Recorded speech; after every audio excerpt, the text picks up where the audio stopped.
Добрый вечер. Время новостей на телеканале «Осетия и Ростов». В студии Валерия Козаева. И в начале выпуска коротко о главном.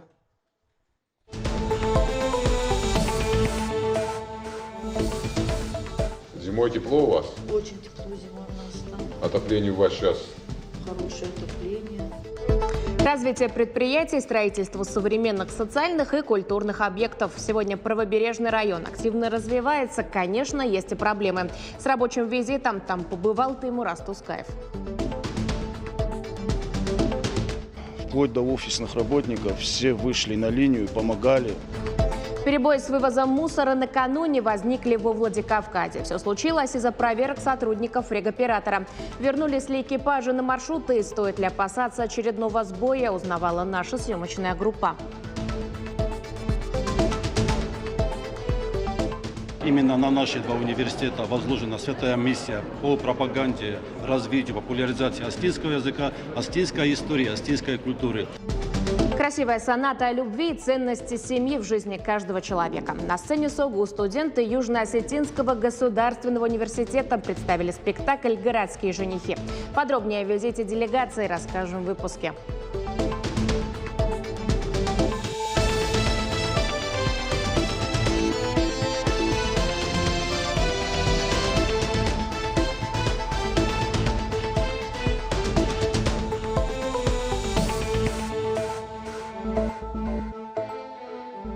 Сергей Миняйло провел заседание комиссии по противодействию незаконному обороту промышленной продукции в республике.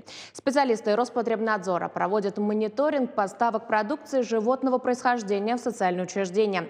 В 3 пробах молочной продукции обнаружили растительные жиры. Нарушения устранили, а информацию по этим образцам внесли в специализированный модуль государственного информационного ресурса в сфере защиты прав потребителей. О соблюдении производителями безалкогольных напитков требований к маркировке рассказал министр сельского хозяйства Алан Кусраев. На сегодня из 17 таких предприятий республики 10 уже маркируют свою продукцию. С остальными проводят работу, чтобы в ближайшее время они также присоединились к системе маркировки. Сергей Миняйло принял участие в заседании межведомственной рабочей группы по противодействию незаконным финансовым операциям в СКФО. Ключевой вопрос – пресечение мошеннических действий в сферах жилищно-коммунального хозяйства и топливно-энергетического комплекса. Негативно влияют задолженности за поставленные ресурсы и потери при их транспортировке до конечных потребителей. Северная Осетия включена в пилотный проект устойчивого экономического развития предприятий энергетики и ЖКХ. Создаются единые операторы в сфере водоснабжения, водоотведения и теплоснабжения. Для всех образованных филиалов установлен экономически обоснованный тариф на воду. При этом повысили стоимость только для юридических лиц. Для физлиц цена не изменилась, а межтарифную разницу компенсировали за счет федеральных средств. Подана заявка на получение тарифа на водоснабжение по Лагерскому району. И в течение 10 дней будет принято постановление о наделении республиканского предприятия статусом гарантирующего поставщика. До конца апреля должны быть консолидированы сети водоснабжения Ирабского района, оставшееся имущество правобережного и пригородных районов. Работы по консолидации объектов Моздокского района, который составляет 2-3% от общего имущества водоснабжения, будут завершены до конца июня. В августе начнутся работы по реконструкции старого терминала аэропорта Владикавказ. Там разместят международный терминал. Реконструкция позволит увеличить пропускную способность до 160 пассажиров в час. Вопросы развития аэропорта Сергей Миняйло обсудил с руководителем Новопорт холдинга Сергеем Рудаковым. В планах построить переходящую галерею, которая объединит 2 терминала и разместить вип-зал в отдельном здании. Глава республики также предложил установить на въезде в аэропорт стелу в виде самолета. В связи с высоким ростом пассажиропотока принято решение установить дополнительный 2-й телескопический трап для комфорта пассажиров. Для открытия новых направлений и поддержания уже существующих будет оказана федеральная и региональная поддержка. Также стоит отметить, благодаря непосредственному участию и поддержке главы республики, с 1 апреля из аэропорта Владикавказ возобновились рейсы в Баку. Борис Джанаев и директор департамента Минэкономразвития Камиль Бексултанов рассмотрели вопросы реализации социально значимых мероприятий Северной Осетии. В прошлом году на 24 мероприятия госпрограммы развития СКФО направили почти 780 миллионов рублей. Средства пошли на инвестиционный проект по закладке сада Фундукалани, строительство спорткомплексов в Кизляре, модернизацию коммунальной инфраструктуры Алагирского района Владикавказа и Веселовского сельского поселения Моздокского района. Стороны обсудили участие субъектов в мероприятиях госпрограммы в этом году. В регионе с прошлого года продолжается реконструкция сетей водоснабжения населенных пунктов горной части Алагирского района. Работу планируется завершить в следующем году. Кроме того, в Минэкономразвития России направлены бюджетные заявки по 32 объектам капитального строительства для их рассмотрения на следующие 2 года.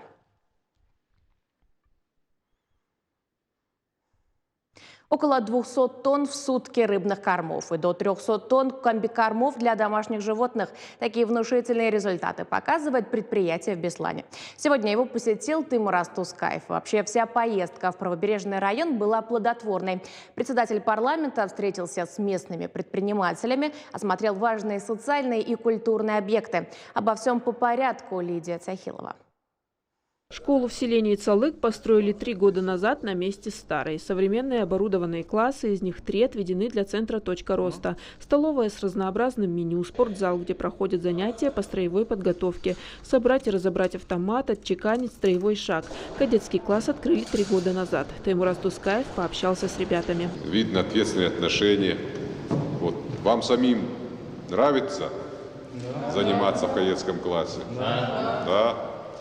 Вот кадетское движение очень сильно связано с историей нашей страны, вот, с историей великих побед, больших достижений. В целом же военно-патриотическим движением в школе занимаются с 2004 года. Множество кубков, дипломов и грамот лишь подтверждают это. Программа у кадетов насыщенная. Первая половина дня – это общеобразовательные программы, вторая половина дня – это и начальная военная подготовка, и спорт. Каждое утро они приходят на час раньше и занимаются спортом.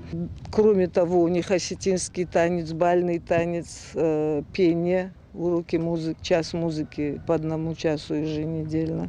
У сельского дома культуры своя уникальная история. Он был построен в начале 90-х на средства тружеников села. Отремонтировали его в 2019 году, обновили крышу, электропроводку, систему отопления. Завезли необходимое оборудование. Зимой тепло у вас? Очень тепло зимой у нас там. Отопление у вас сейчас? Хорошее отопление. Все у нас хорошо с отоплением, с освещением. На газе сейчас? Единственное, у нас нет уличного освещения. А еще в Доме культуры проходят занятия ансамбля национального танца. Коллективу уже несколько лет. Единственная проблема – у ребят нет сценических костюмов. Его посещают учащиеся школы нашей местной, около 60 человек, 2 группы, младшая, старшая. Очень хорошо поставлены танцы. Мы принимали активное участие во всех фестивалях, конкурсах, которые проводит район, республика. Но, к сожалению, у наших детей нет костюмов. Мы посмотрели новую школу, мы посмотрели отремонтированный дом культуры и в то же время услышали из уст жителей республики, жителей села, старших, молодых, услышали о проблемах, о тех вопросах, решать которые нужно для того, чтобы люди комфортно жили вот в таких населенных пунктов. Следующий пункт – предприятие «Русмодус-Фит». Завод производит корма. В весовыбойном цехе процесс автоматизированный. 6 линий, 4 из них отведены под рыбный корм, 2 под комбикорма. Современное оборудование из Китая, России, Дании и Турции. Предприятие производит около 200 тонн в сутки рыбных кормов и до 300 тонн комбикормов для сельхозживотных. Завод является инвестпроектом стоимостью более 2 миллиардов рублей. А на встрече с предпринимателями правобережного района поговорили о насущных проблемах и определили механизмы решения. Проблем достаточно много. Это и обеспеченность квалифицированными кадрами, и состояние налоговой системы. Много делается, разработано несколько законов, которые дают преференции предпринимателям, но нужно этот процесс постоянно мониторить, вносить корректировки с тем, чтобы и обеспечивать фискальную функцию налогов, и в то же время делать так, чтобы налоги были мотивирующей основой для предпринимателей. О реализации инвестиционных, а также национальных проектов и госпрограмм поговорили на заседании Совета парламента. В 10 школах района провели капремонт благодаря программе развития образования. А в рамках перечня мероприятий социально-экономического развития Беслана построены и реконструированы десятки важных объектов. В данном вопросе поддержка получена со стороны президента Российской Федерации. В 19-23 годах построены, введены в эксплуатацию очистные сооружения города Беслана. Станция водотехники, станция натуралиста, детский сад на 230 мест по улице Революция, школа на 550 мест по улице Чкалова, детский сад на 120 мест по улице Братьев Нагаевых, стадион «Пищевик» на 2000 посадочных мест. Узнать о проблемах на местах и совместно найти пути решения. Выездные заседания Совета парламента в районы республики проходят регулярно, а главное – эффективно. Лидия Цухилова, Сармат Сугаров, Новости Осетии. Накануне во Владикавказе возникли перебои с вывозом мусора. Они произошли на фоне проверок правоохранителями сотрудников мигрантов.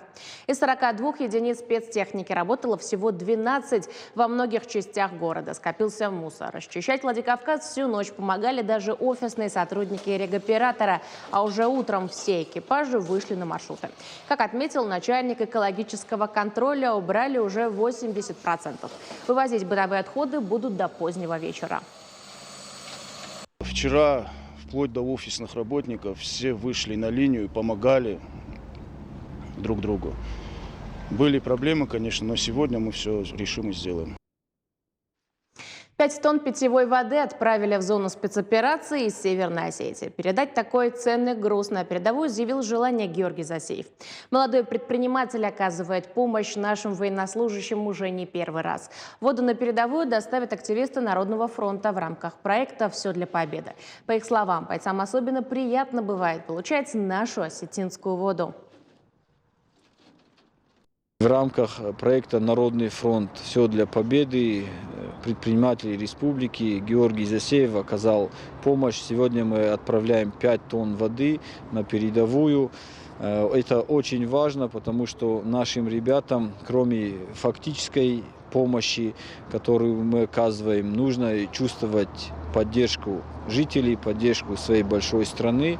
Поэтому мы этим занимаемся. Это не разовая акция, это проект, который уже несколько лет работает и, я думаю, будет работать до победы. Немалую роль играет поддержка со стороны народа. Я считаю, что в это время нам надо всем объединиться и всеми силами помогать.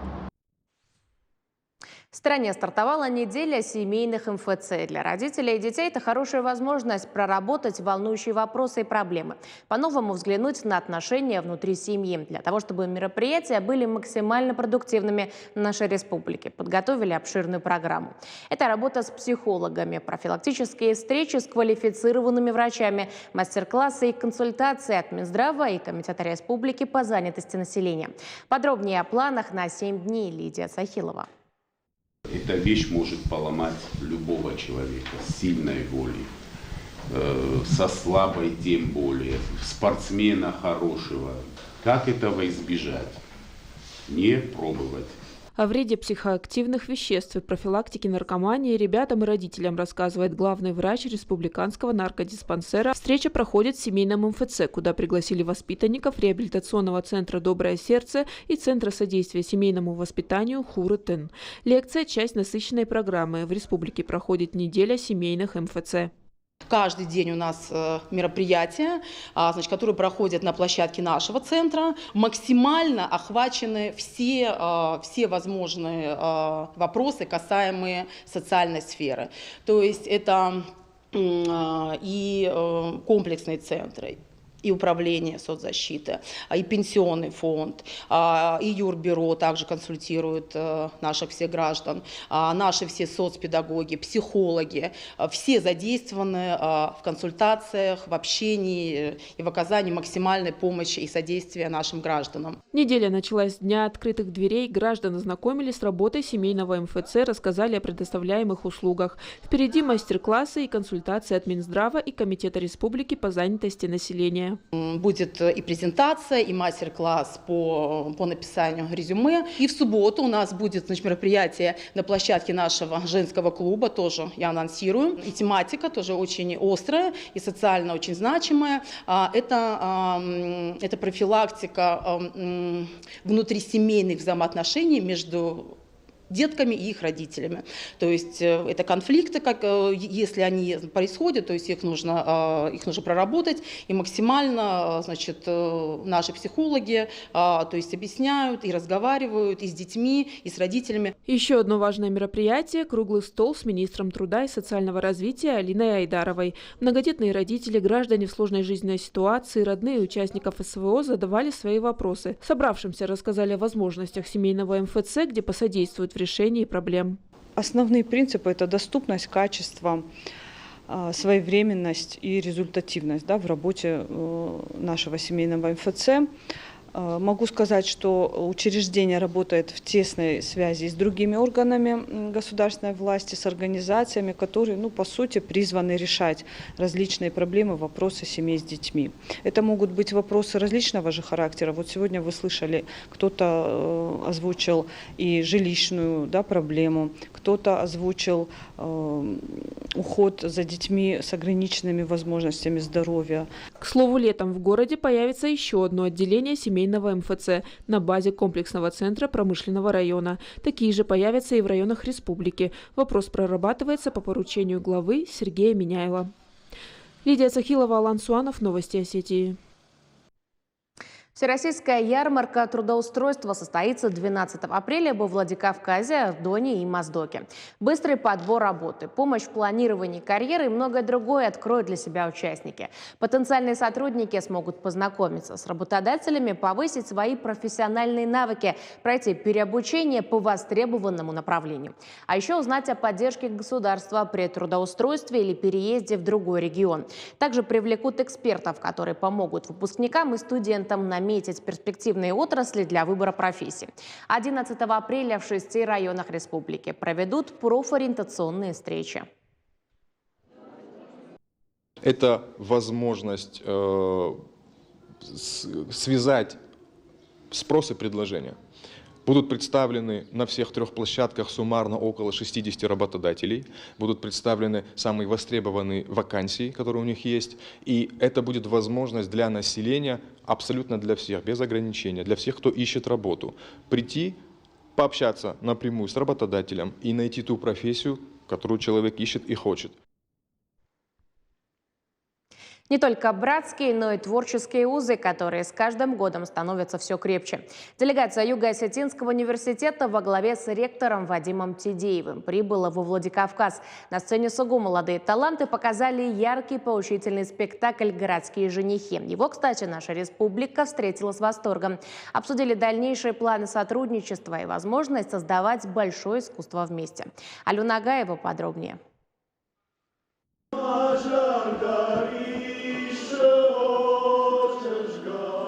Соната о любви, гнев отца и поиск его расположения. Началось все с 5 городских парней, приехавших в деревню. Все бы ничего, но они сразу же влюбляются в дочерей главного героя Бимбалата. А девушки и сами проявляют интерес. Героиня, которую я играю, Алана, влюбляется в Алана, его тоже зовут Алан. Но мы оба скрываем или не понимаем до конца, что влюбились. Тяжело было вжиться в роль? Не особо, потому что подобрали роли так, чтобы каждому было легко. Они связаны. То есть ваш герой похож на вас? чем-то. Выложились на все 100, творческой энергии им точно не занимать. Спектакль «Городские женихи» для них не просто первый шаг к плотному сотрудничеству, но и дипломная работа. Многодневный труд, годы актерского мастерства, акробатики, игры на различных инструментах. Сегодня студентам также выставляли оценки, поэтому на их плечах достаточно серьезная задача. Не только достойно представить вуз, но и получить отметку «Отлично». Многие ребята уже работают в драмтеатре, а после получения высшего образования перейдут на полную ставку и станут частью труппы. Я думаю, что им удалось очень много воплотить, потому что прежде всего они играют свой возраст. И это им, как говорится, легко удается. И с другой стороны, спектакль, который нашумел уже в Южной Осетии, и на него сегодня, как говорится, билетов нет, то говорит уже об этом. Все хотят его посмотреть. Напомним, что в мае 2023 года делегация из СОГУ посетила Юго-Осетинский государственный университет. С рабочим визитом обсудили сотрудничество, планы и перспективы. В целом мы удовлетворены теми обсуждениями, теми переговорами, которые дадут реализацию конкретной программы нашей совместной, потому что сегодня с точки зрения отдельных направлений работа уже ведется. Она никогда не останавливалась, но нам нужна больше интенсификация нашей работы с конкретными показателями нашей эффективности. И вот сегодня ректор Юго-Осетинского университета Вадим Тедеев вместе с делегацией приехал в республику. В рамках визита состоялась официальная встреча ректоров двух вузов. Всем спасибо, огромное спасибо Алану Урузмаговичу за тот теплый прием и за наше сотрудничество. Мы с ним работаем по всем направлениям, потому как именно на наши два университета возложена святая миссия по пропаганде, развитию, популяризации астинского языка, астинской истории, астинской культуры. Восторг, овации, бурные аплодисменты. Будущие мастера сцены кричали вслед из зала. Они покорили зрителя, в планах плотное сотрудничество. Надеемся, что уже скоро услышим об общих успехах молодых актеров. Алена Агаева, Алина Меликова, Новости Осетии.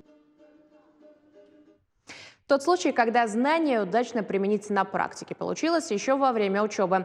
На базе учебно-производственного комплекса ГМТ работает цех, и появился он очень символично. В учебном заведении нужно было заменить окна. Тогда ребята решили сделать все своими руками. Получилось настолько хорошо и качественно, что сегодня их уже изготавливают на заказ. Мы побывали на производстве и посмотрели, как там устроена работа. Приятно, когда можешь помочь родному техникуму, говорят студенты ГМТ. 4 года назад возникла проблема. В здании нужно было срочно заменить окна, но нужной суммы не было. Но здесь выход нашли быстро. Закупить не можем, значит, изготовим сами. Именно тогда ребята начали работать в цеху. Так и зародился этот маленький цех, в котором начинается большое дело. Для ребят это хорошая возможность освоить ремесло, а для техникума выгодное предприятие. Теперь окна закупать не нужно. Студенты под присмотром преподавателей сделают, а затем установят их сами.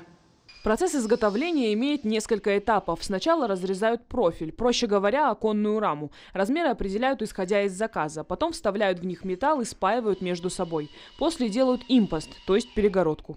После того, как мы запаяли, мы чистим и резиним профильной резиной. После резины мы нарезаем штапики, чтобы было все ровно и с точностью до миллиметра. Привычный вид окно принимают уже на месте. Стеклопакет устанавливают в готовую раму. Вот такой с виду легкий, но на деле щепетильный процесс. Для желающих работать организовали отбор. Из 10 студентов сейчас трудятся 3. Интересно, что ребята из разных факультетов. Например, Артур Тикаев учится на электромонтажника, но это не мешает ему осваивать другие отрасли. Во время учебы я узнал про то, что здесь проводят конкурс на эту работу. Я решил попробовать, и вот у меня получилось. Я начал здесь работать со 2-го курса.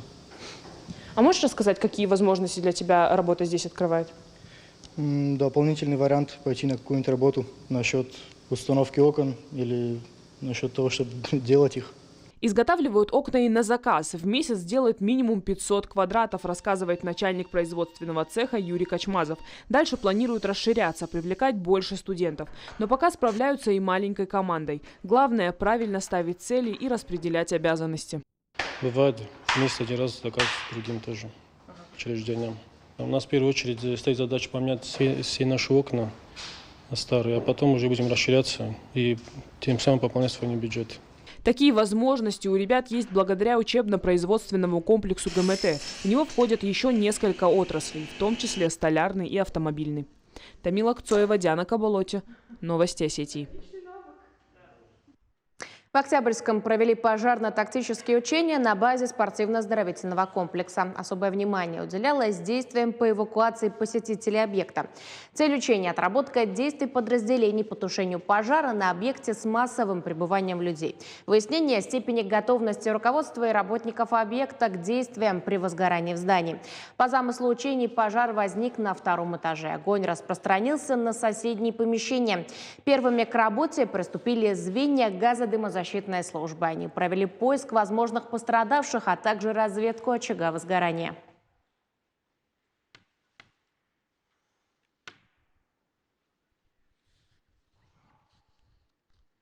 Это была вся информация к этому часу. Спасибо за внимание и до встречи в эфире.